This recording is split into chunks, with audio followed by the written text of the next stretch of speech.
Hello students and welcome to my channel. आज के video में हम लोग शेयर्स एंड डिविडेंड्स का कॉन्सेप्ट गो थ्रू करेंगे। सारे फॉर्मूला जो भी नीडेड है इस चैप्टर के लिए वो सब फॉर्मूला देखेंगे एंड उसके बाद हम लोग कुछ सम्स भी प्रैक्टिस करेंगे जिससे कि पूरे चैप्टर का जो प्रिपरेशन है वो हो जाए। सबसे पहले इसके लिए हम लोग ये जानेंगे कि एक शेयर का मतलब क्या है, व्हाट इज अ शेयर। कोई भी कंपनी को अपने ऑपरेशंस को चलाने के लिए इन्वेस्टमेंट की जरूरत होती है, पैसे की जरूरत होती है। तो जो भी एक कंपनी पैसा लेती है अपने इन्वेस्टर्स से वो लेती है in the form of shares. अगर हम लोग किसी कंपनी में पैसा लगाना चाहे किसी कंपनी के ऑपरेशंस में, तो हम लोग भी लगा सकते हैं अगर हम लोग उस कंपनी के शेयर्स को परचेज करें। तो अगर एक शेयर का वैल्यू 100 रुपीज है, सपोज एक कंपनी के एक शेयर का वैल्यू उस कंपनी ने तय किया है एज ₹100 एंड हम उस शेयर को परचेज करते हैं, we purchase 1 share of that company. इसका मतलब कि हमने उस कंपनी में 100 रुपया लगाया एंड जो भी हमने रुपया लगाया ऑब्वियसली उसके रिटर्न हम लोग को मिलेंगे, क्योंकि कोई भी कंपनी में अगर हम पैसा लगाते हैं, कोई भी इन्वेस्टमेंट अगर हम करते हैं तो ऑब्वियसली उसका एक रिटर्न होता है। तो जो भी कंपनी के प्रॉफिट्स होंगे वो कंपनी बांट देगी, मतलब कि शेयर करेगी अपने इन्वेस्टर्स के साथ in the proportion of whatever they have invested. यानी कि जिसने जितना इन्वेस्ट किया है उसको कंपनी के प्रॉफिट्स में से उतना शेयर मिलेगा and that is what we call dividend. उसको हम लोग डिविडेंड बोलते हैं। तो ये एक बहुत सिंपल सा कॉन्सेप्ट है। आपने किसी कंपनी में उसके शेयर्स खरीद के पैसा लगाया, तो फिर वो कंपनी उस पैसे को लेकर के अपने ऑपरेशंस करेगी, इनकम करेगी और फिर उसके बाद जो उस कंपनी का इनकम यानी कि प्रॉफिट होगा उसमें से वो आपको उस प्रॉफिट का भी शेयर देगी। जितना पैसा आपने इन्वेस्ट किया था उसी हिसाब से उस कंपनी के प्रॉफिट्स का शेयर आपको मिलेगा and that will be called dividend.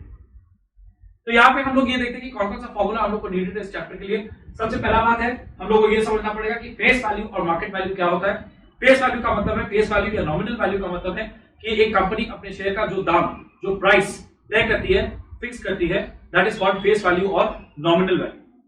लेकिन हम लोग को ये मालूम है कि रियल टाइम मार्केट कंडीशंस में बहुत कुछ होता है जिससे कि शेयर के दाम बदलते हैं।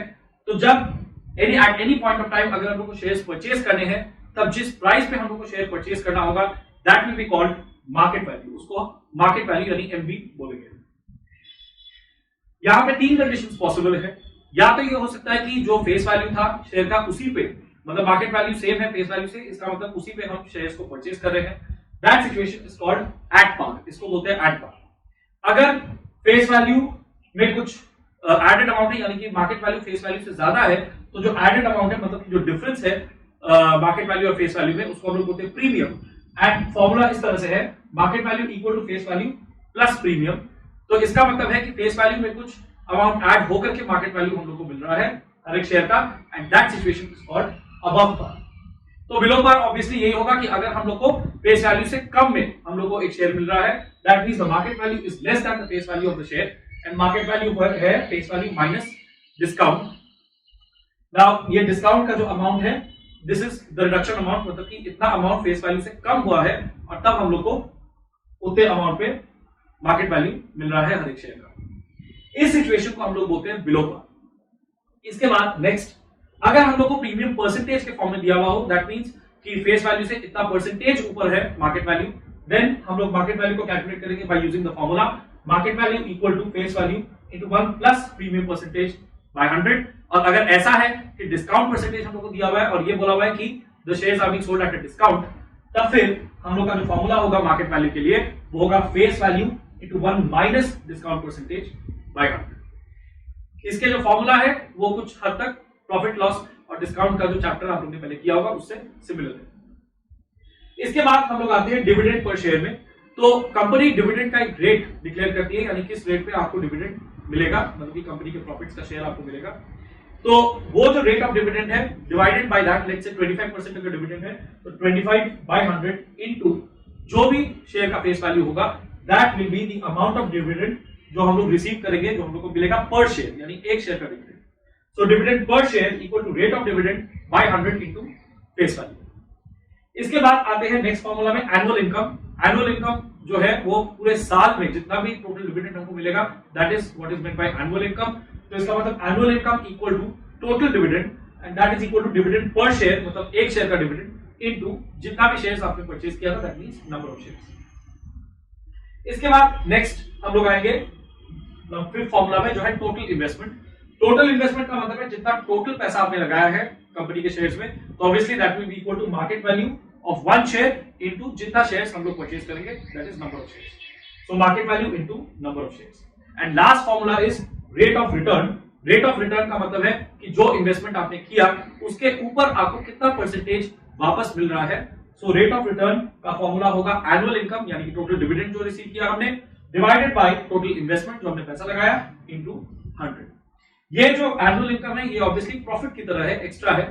जब हम लोग शेयर्स को सेल करेंगे तो ऑब्वियसली हमने जितना पैसा इन्वेस्ट किया था हम लोग को उस समय के मार्केट वैल्यू के हिसाब से वापस मिलेगा. तो ये इस चैप्टर के सारे फॉर्मूला थे. ये 6 फॉर्मूला ही इनफ है याद रखने के लिए. एंड उसके बाद हम लोग सारे सम्स, कोई भी सम्स अगर इस चैप्टर से आएगा तो हम लोग कर सकते हैं.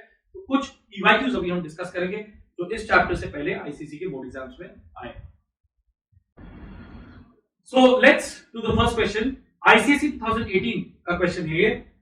Number 1, a man invest rupees 22,500 in rupees 50 shares at 10% discount.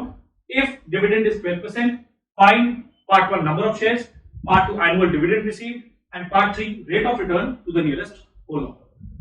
अब यहाँ पे इन्वेस्टमेंट का जो अमाउंट है वो टोटल हम लोग को मिल गया है रुपीज 22,500. ठीक है, तो टोटल इन्वेस्टमेंट हम लोग को मिल चुका है. उसके बाद लिखा हुआ है रुपीज 50 शेयर्स. रुपीज 50 शेयर्स का मतलब है कि जो नॉमिनल वैल्यू है या जो फेस वैल्यू है दैट इज रुपीज 50. जब हम लोग को इस तरह से बोलते हैं रुपीज 50 शेयर्स या रुपीज 10 शेयर्स या rupees 20 shares, that amount is the nominal value per share. उसके बाद हम लोग को ये बता दिया है कि 10% डिस्काउंट पे हम लोग को मिल रहा है. दैट मींस ये बिलो पार वाला सिचुएशन है. इसके बाद हम लोग को ये भी बोल दिया कि जो रेट ऑफ डिविडेंड है वो 12% है. तो हम लोग को सारा डेटा दे दिया. तो यहाँ पे जो जो वेरिएबल्स हम लोग के पास है उसका वैल्यू हम लोग लिख लेते हैं. तो टोटल इन्वेस्टमेंट जो है आई उसको लिख सकते हैं that is rupees 22,500. Face value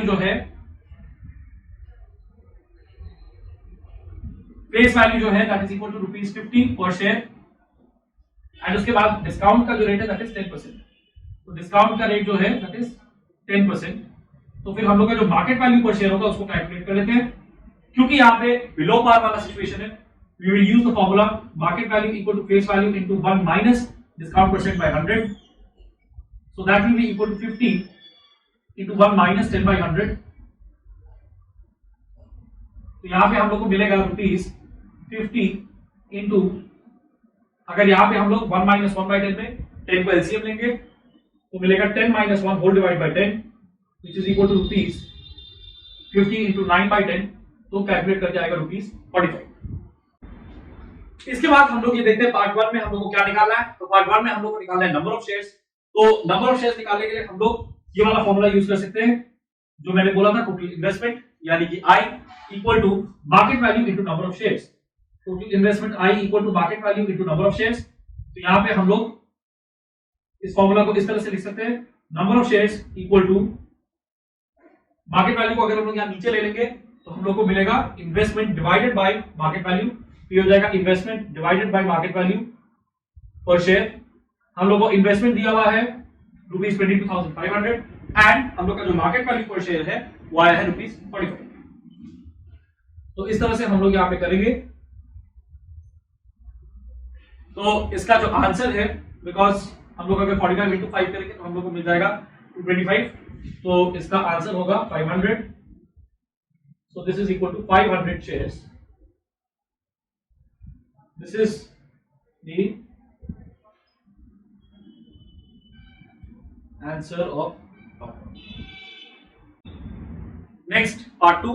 हम लोग को कैलकुलेट करना है एनुअल डिविडेंड रिसीव्ड. तो उसके लिए सबसे पहले हम लोग डिविडेंड पर शेयर कैलकुलेट कर लेते हैं.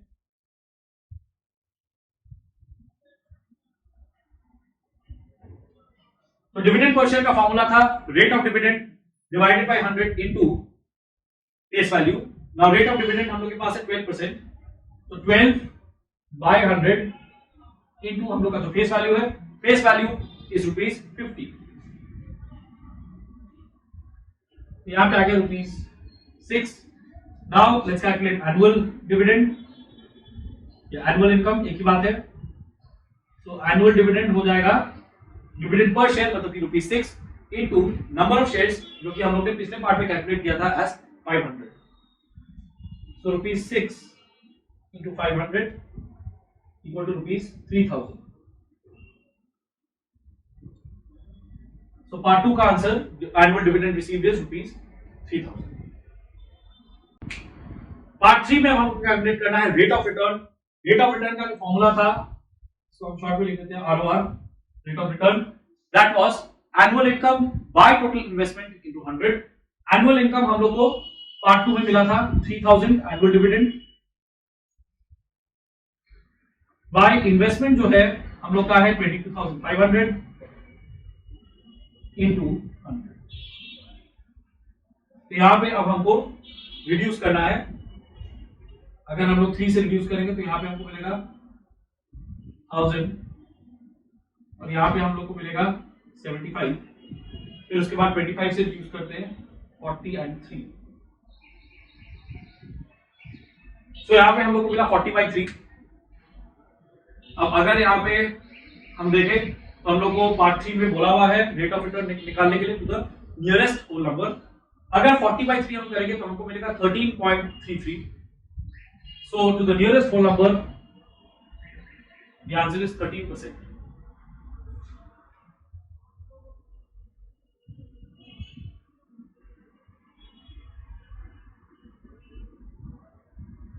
सो पार्ट 3 का आंसर है 13%। आईसीएसई 2015 का क्वेश्चन है, Rohit invested ₹9600 on ₹100 shares at ₹20 premium, paying 8% dividend. He sold the shares at ₹160 and invested the proceeds, excluding dividend, in 10% ₹50 shares at ₹40. Find part 1 the original number of shares, part 2 the sale proceeds, part 3 new number of shares, and part 4 change in the two dividends. सबसे पहला बात है यहाँ पे हम लोग को निकालना है original number of shares. Now हम लोग अगर फर्स्ट लाइन को पढ़ेंगे तो हम लोग को पता चलेगा कि इन्वेस्टमेंट जो है दैट इज ₹9600, 100 जो है that is the face value, ₹100 shares लिखा हुआ है, so 100 is the face value, so face value equal to ₹100। उसके बाद लिखा हुआ है एट ₹20 प्रीमियम। अगर ₹20 प्रीमियम है तो फिर जो मार्केट वैल्यू होगा that will B face value plus premium, that means ₹100 plus 20, that means ₹120। सो हम लोग को मार्केट वैल्यू मिल गया, इन्वेस्टमेंट और मार्केट वैल्यू मिल गया। तो जैसे पिछले क्वेश्चन में हमने किया था यहां भी हम लोग नंबर ऑफ शेयर्स निकालेंगे by dividing both of them. So number of shares equal to investment by market value that is equal to ₹9600 divided by 120। तो यहां पे अगर हम डिवाइड करेंगे हमको मिलेगा 80।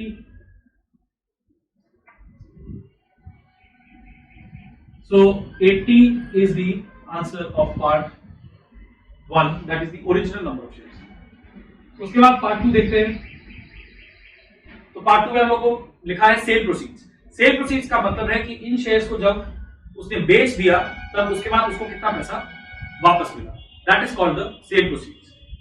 सो यहां पे हम लोग को दिख रहा है लिखा हुआ है कि सोल्ड द शेयर्स एट ₹160। इसका मतलब कि जब एक शेयर का दाम ₹160 हो गया देन ही सोल्ड। पहले मार्केट वैल्यू था 120, जब एक एक शेयर का दाम 160 हो गया 120 से, he sold all the shares. तो जो सेल प्रोसीड्स होगा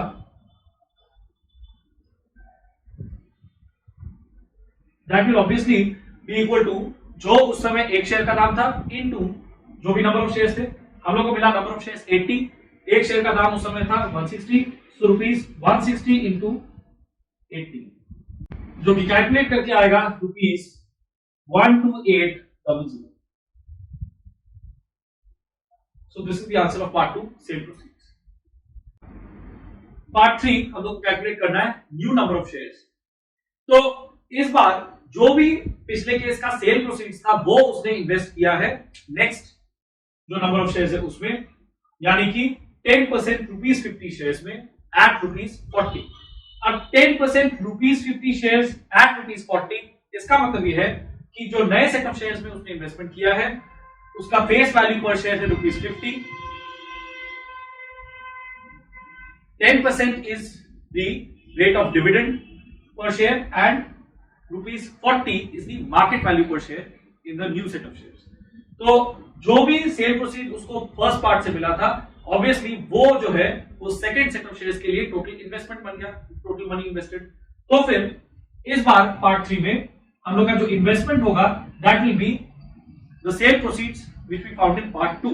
और जो पार्ट 2 में आपको सेल प्रोसीड्स मिला था वो था ₹12800 एंड जो नए सेट ऑफ शेयर्स का मार्केट वैल्यू है वो हम लोग को दिया हुआ है पर शेयर एज ₹40, तो market value equal to ₹40. So number of shares equal to investment by market value, that is ₹12800 by ₹40.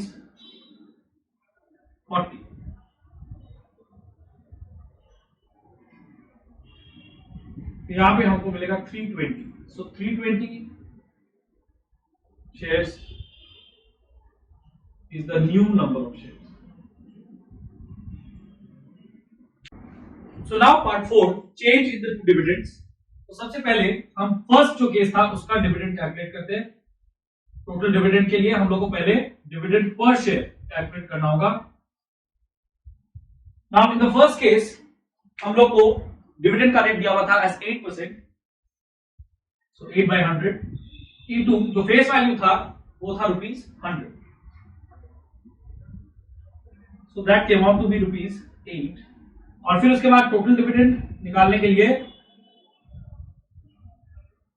हमको मल्टीप्लाई करना होगा dividend per share into number of shares. तो नंबर ऑफ शेयर्स जो original number of shares हम लोग को मिला था वो था 80. So we get ₹8 into 80 that is ₹640. On the other hand case 2 का अगर बात करें तो केस 2 में डिविडेंड पर शेयर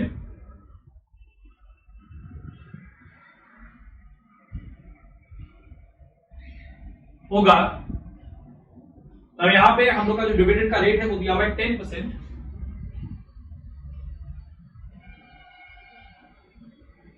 जो फेस वैल्यू है per share that is ₹50. So dividend per share is ₹5 and number of shares हमने पार्ट 3 में कैलकुलेट किया था एज 320. सो टोटल डिविडेंड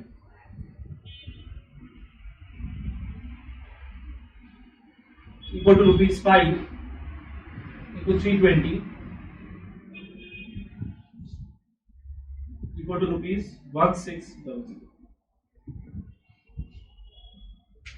तो यहां पे जो डिफरेंस होगा the difference will be ₹1600 minus ₹640.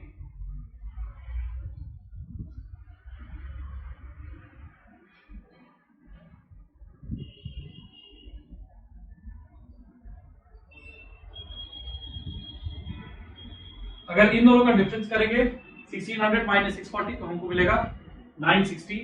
So ₹960 is the answer.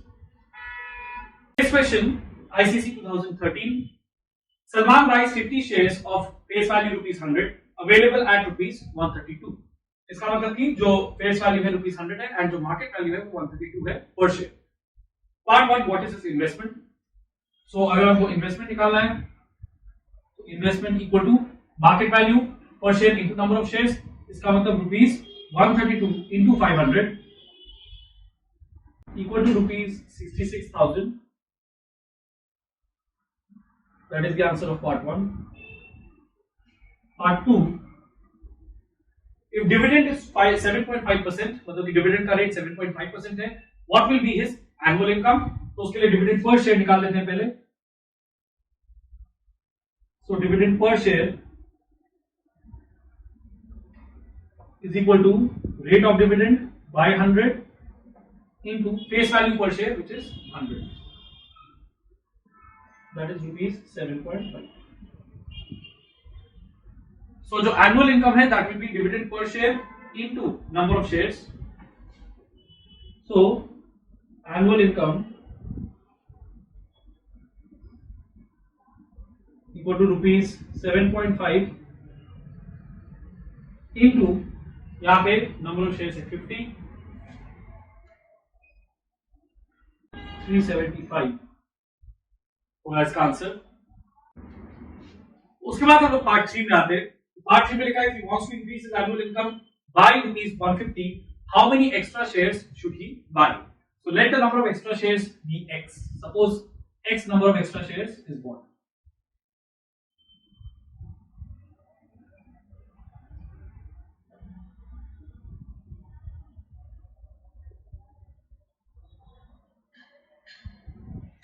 तो यहाँ पे लिखा है कि वो जो एक्स्ट्रा शेयर्स वो बाय करेगा, एक्स्ट्रा शेयर्स खरीदेगा, उससे जो एक्स्ट्रा इनकम उसकी होगी that will be rupees 150 annual income, extra annual income. So ये एक्स शेयर्स में कितना एनुअल इनकम होगा, पहले हम लोग उसको कैलकुलेट करते हैं।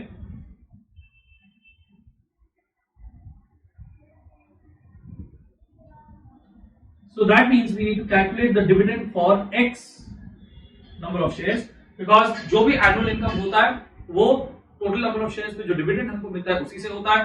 तो जो भी एनुअल इनकम ये X शेयर से होगा that will be the total dividend for X shares. तो यहाँ पे हम लोग ये जानते हैं कि डिविडेंड का जो रेट है दैट इज 7.5। पिछले पार्ट में हमने ये भी निकाला था कि dividend per share will be ₹7.5। सो ये हो जाएगा ₹7.5 that is dividend per share into number of shares that is x। तो ये हो जाएगा ₹7.5x। नाउ हम लोग को ये बोला गया है कि ये जो x नंबर ऑफ शेयर्स से जितना इनकम बढ़ेगा वो है ₹150। दैट मींस ये x शेयर से जो भी टोटल डिविडेंड हमको मिलेगा that is nothing but ₹150। So ₹7.5x equal to 150 and this means x equal to 150 by 7.5, जिसका आंसर अगर हम कैलकुलेट करेंगे तो आएगा 20।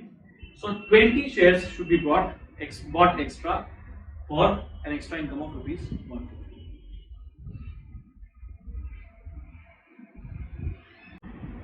अगर आपको कंटेंट पसंद आया हो तो please do not forget to like the video, to leave a comment, to share the video and please do subscribe to our channel।